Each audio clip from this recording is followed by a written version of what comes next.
Following a successful wildcard in Game Week 6 with a few heroes pulling up the scores, there are some big benching decisions to be made as I lock in my team for FPL Game Week 7. Hello and welcome to FPL Mate. My name is Dan and this is my Game Week 6 score. Pretty successful wildcard, I have to say. Maybe it was helped out a little bit by the Haaland captaincy and obviously Gabriel with his 13-pointer last-minute goal against Newcastle. But overall, I think there are a lot of positives from my team. And I know players like Kudus maybe blanked, but on another day, he could have had a huge haul. He did have a goal disallowed for offside, very marginal there, and had another real couple of key chances to score. So I know a couple of my players may be slightly different from the template, and that being the two Spurs guys in the team, Romero and Kudus. But I thought we saw a lot of positivity from those, and I'm actually pretty happy. I did go for them over the, I guess, more likely Tarkowski and Njai combo that I saw a lot of other people go for. The other key differences from my wildcard in Game Week 6, perhaps compared to some of the other wildcards you may have seen, was the bench. And we do have Alderete as a 17-pointer bench player right now. And I know that looks quite bad. It's a little bit disappointing when you see a huge score on your bench. However, I was never going to play Alderete in Game Week 6 realistically, so I don't really feel unlucky or anything like that. But I do feel very happy that I feel like I've got the best 4 million defender. I was thinking I had the best 4 million defender last week, but I think most people will probably agree that Alderete is the 4 million defender to go for right now. He's up to 4.1 million as well now, so that's going to put some people off. So I'm very happy to at least have him in my squad, and I'm looking forward to playing him in some future game weeks, and maybe that could even be this game week because he looks like a really nice pick right now. Sunderland, really strong defense, and obviously he has really high defensive contributions, and there's just a lot of positives. I'm really happy with my team.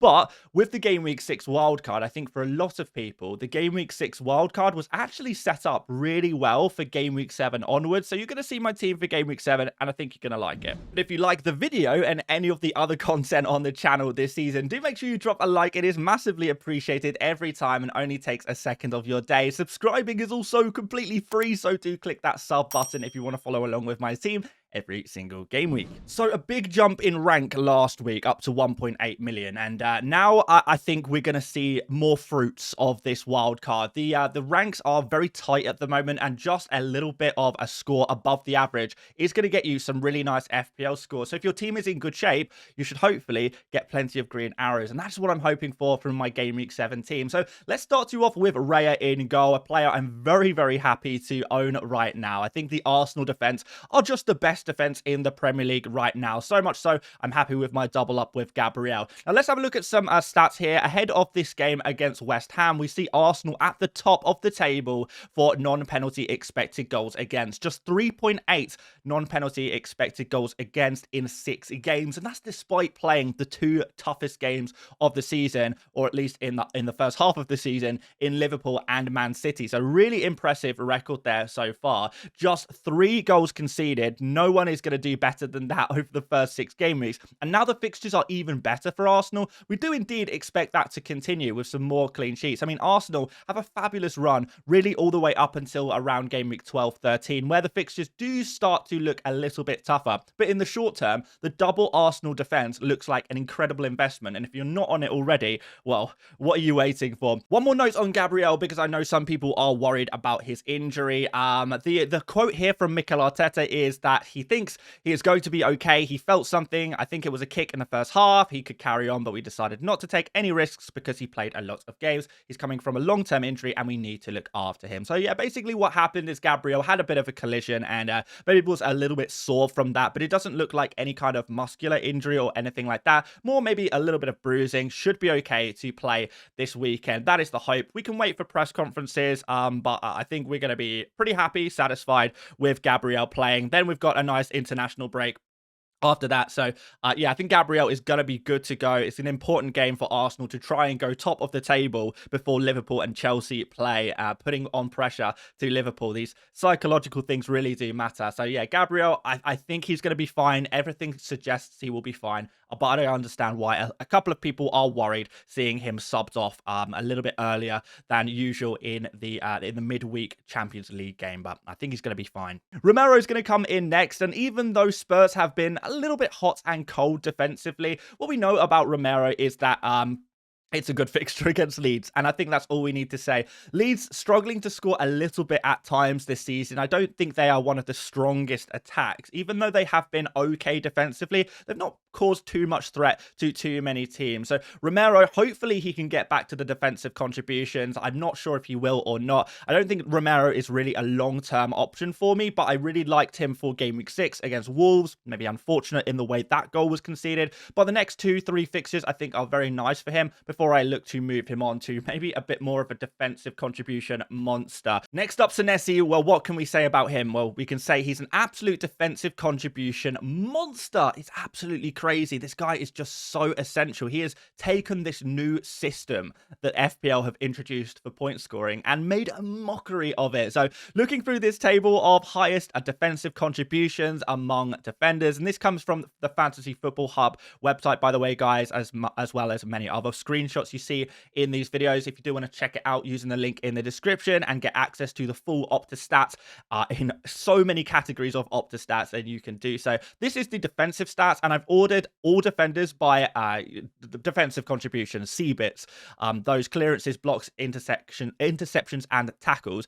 And Senesi has 79 already this season in 6 games. That is crazy. He only needs to get 10 to get the defensive contribution points, and he's getting way more than that on average per game. So he's way out in front. We've got players like Tarkowski, Virgil, and Anderson at Fulham also on this list. And we also see Richards here, who is also in my team. So not only do we have Senesi against Fulham, a team that struggled to score, should be good for clean sheets. We know Bournemouth also have the 3rd best underlying numbers for defenses, but we also have Richards, who is playing against Everton. And particularly, I really like the idea of going 4 at the back and playing Richards this week, because this is essentially placing a little bet. I know a lot of people have those Everton attackers in their team right now. People have Njai, people have Grealish.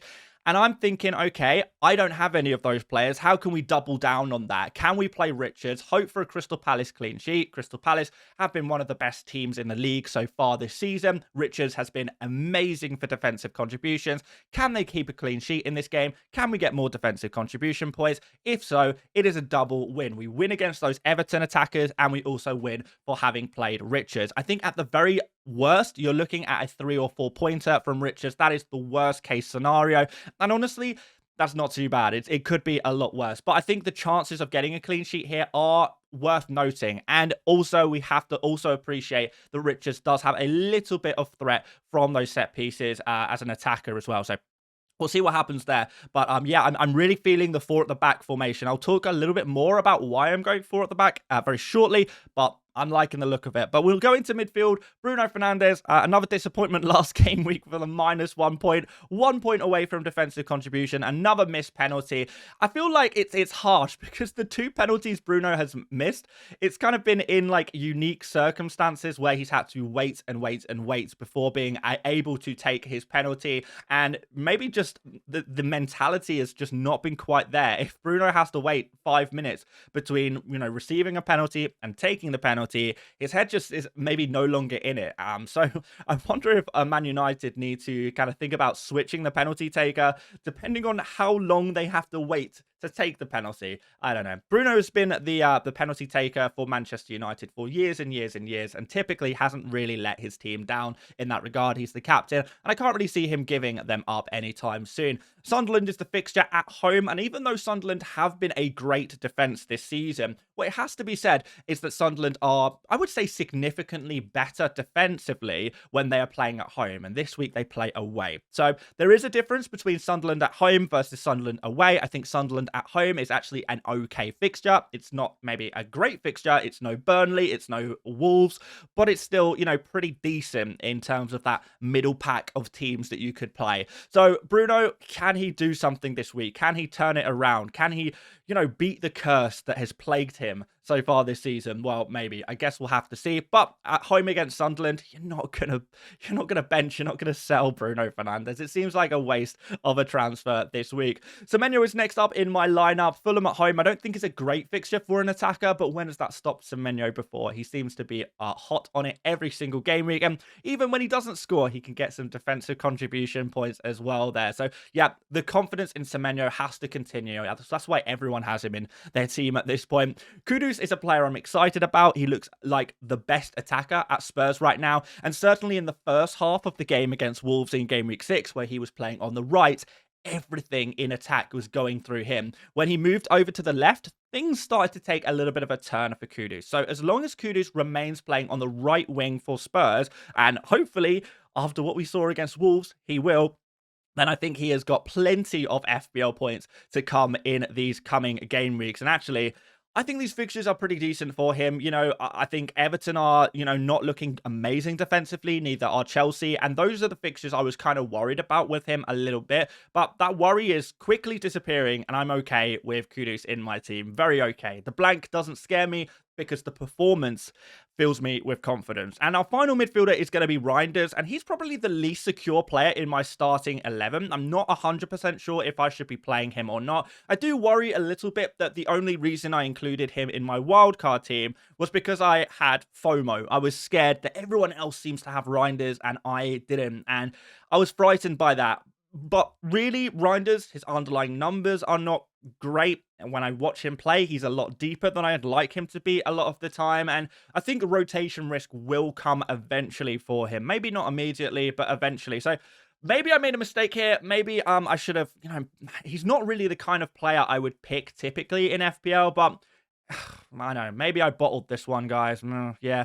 So yeah, Reinders is definitely a player I'm looking at. I'm thinking, is he a player I need to move on at some point? I have 3 free transfers, so, the likes of Romero and Reinders, I don't think are going to be in my team long term. I think Bruno is another player just like that, so I'm keeping an eye on these 3 players in Game Week 7 to see what they can produce. Can anything change, or have I maybe made some mistakes in some of these players? But going up front, there's one player I did not make a mistake on, and his name is Erling Haaland.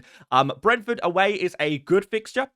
I would say Brentford, pretty leaky. I think there is some argument to triple captain Haaland this game week whilst he is in such great form. He scored another 2 goals, another brace in the midweek Champions League game against Monaco. So the red hot form for Haaland just continues and continues. There's an argument to say he's in the best form of his life.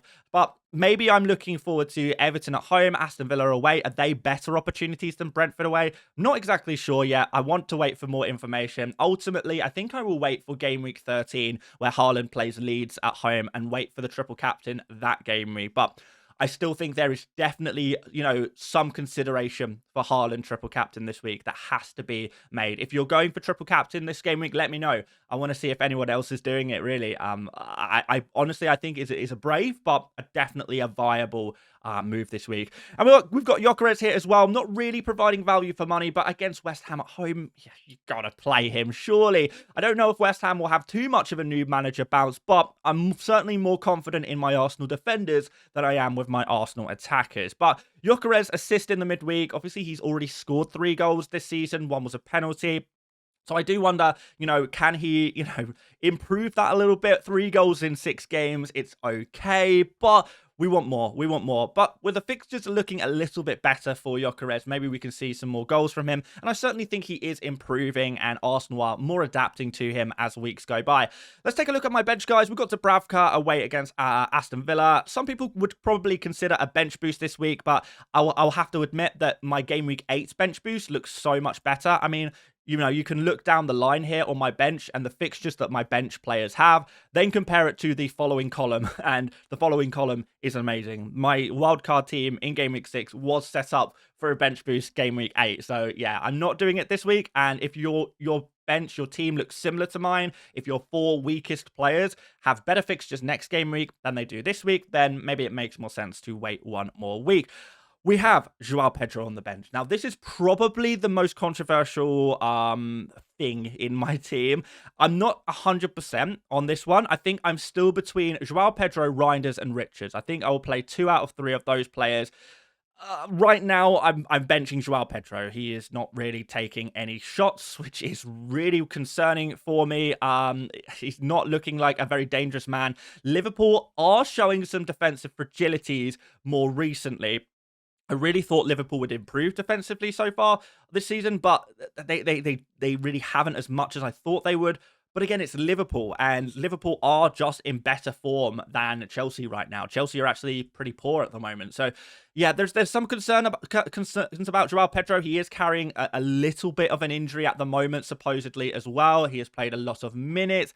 So there is some worry there, I suppose, around Joao Pedro. But, who else is going to play as the striker against Liverpool? It has to be this guy, And after the red card in the Champions League, maybe that frees him up for some minutes in the coming game weeks as well, to play more games in the Premier League. So he's not a player I'm looking at selling, really. But if I have to bench one guy, and I want to play Richards, I feel like this is the way. And I want to pull up some numbers here, guys. I want to pull up some numbers for some of the forwards here.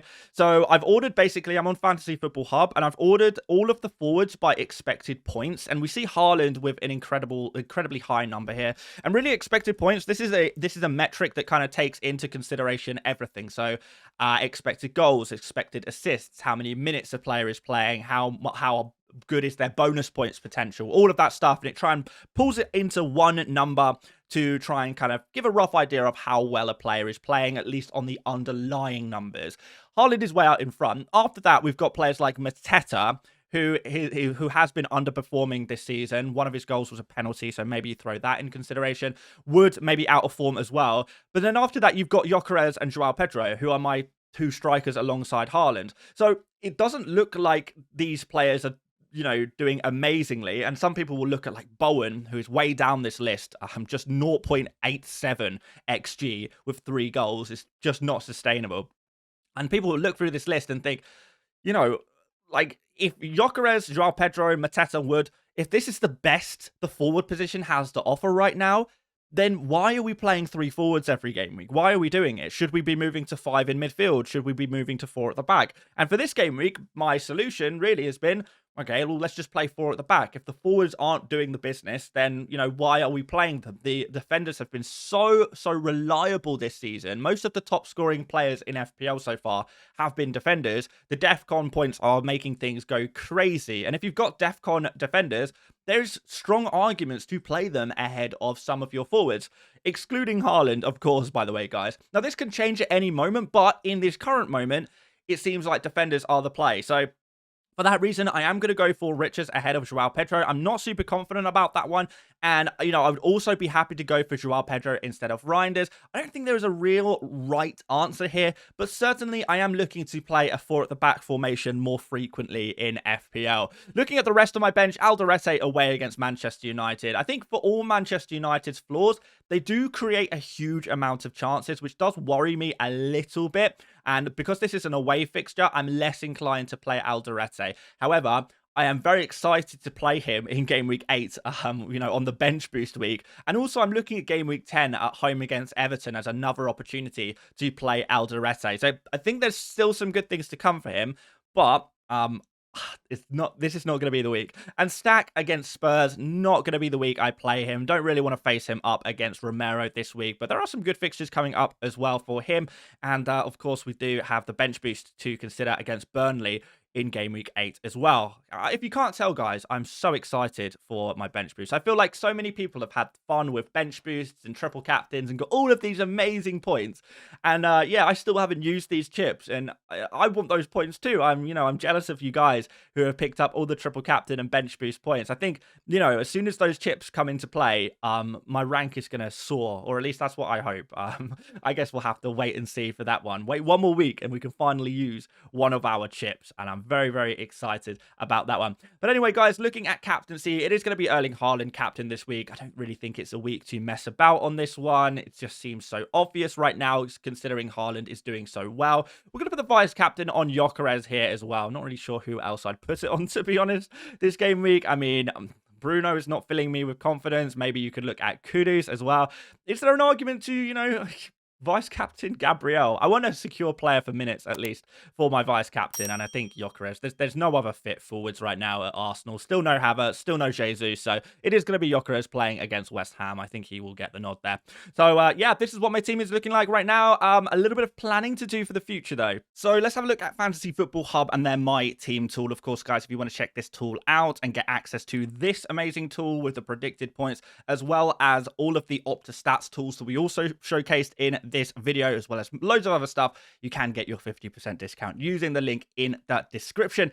But yeah, I wanted to have a look at this because what this algorithm is predicting is actually that João Pedro is the player to bench ahead of Romero and Reinders. It is pretty tight on the predicted points. João Pedro predicted around 4.1, Romero 4.2, Reinders 4.4. So for me, it is between those players. You know, maybe Richards 4.3. We did mention as well there.